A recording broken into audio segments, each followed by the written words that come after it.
Hello everyone, welcome back to my channel. I hope everyone is having a wonderful day. Before starting the video, please go ahead and hit the subscribe button. Sharon, must you always prove to be your own worst enemy? Even as young and restless fans shout at their screens in the vague hope she might somehow hear and reverse course, the poor thing is making one bad move after another where the seemingly resurrected Matt is concerned. This week, she threatened him repeatedly, even grabbing his arm in an aggressive fashion. She's made sure that anyone and everyone who crosses her path in Los Angeles knows exactly what Matt did to her, Nick, and their family over the years. Heck, she's even talked to Phyllis, of all people, about the mess that's unfolding far from home. Anybody else think those messages she left for the redhead and, later, for Nick, are gonna come back to haunt her, big time? All of which makes me think that this is heading toward the blonde bombshell, once again being up to her neck in trouble. Because unless I miss my mark, Mitch/Matt is going to wind up deader than a doornail before long, or at least so everyone will believe. We, the constant viewers, will likely be left wondering whether rumors of his demise are greatly exaggerated. There are more than a few ways this could play out, and the ultimate path taken could depend on exactly what motivates Matt. Assuming he caused Noah's accident, not because the young man was having an affair with his wife, but rather to lure Nick and Sharon to Los Angeles, the question then becomes why.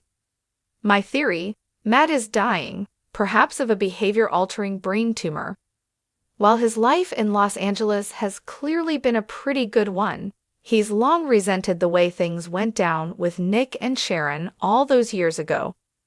What better way to get revenge than by making it appear that Sharon's public attacks eventually took a fatal turn? Soap villains have been framing heroines for their murders, real or supposed, since first the words "tune in tomorrow" were uttered by breathless radio announcers. Sure, this twist would be coming directly on the heels of a long story in which Sharon was framed for the Heathers murder. But even that wasn't the first time she's been falsely accused of killing someone. Remember when Adam's ex-wife, Sky, fell into a volcano and Sharon wound up being convicted of her murder? Yet here we go again. Poor Sharon apparently has never learned that those who forget the sins of the past are doomed to repeat them. In my mind, the only real question is whether Matt really dies at the hand of someone other than Sharon, or simply fakes his demise. He's got past experience, after all, having apparently been playing possum for decades while living it up as Mitch Bacall.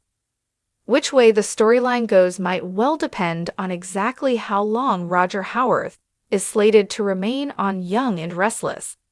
A short-term stint would certainly explain why the show hired such a high-profile actor, only to have him step into the shoes of a character who, given his past, would seem to have a short shelf life. If my theory or theories, as the case may be, prove true, things should pick up rapidly. After all, we can't have the Newman clan hanging out in Los Angeles forever, right? At some point, they're gonna need to head back to Genoa City. Perhaps once Sharon stands accused, Michael and Lauren will join them out in California so he can defend the accused. It's either that or call upon the legal skills of bold and beautiful's rarely seen Jack Finnegan.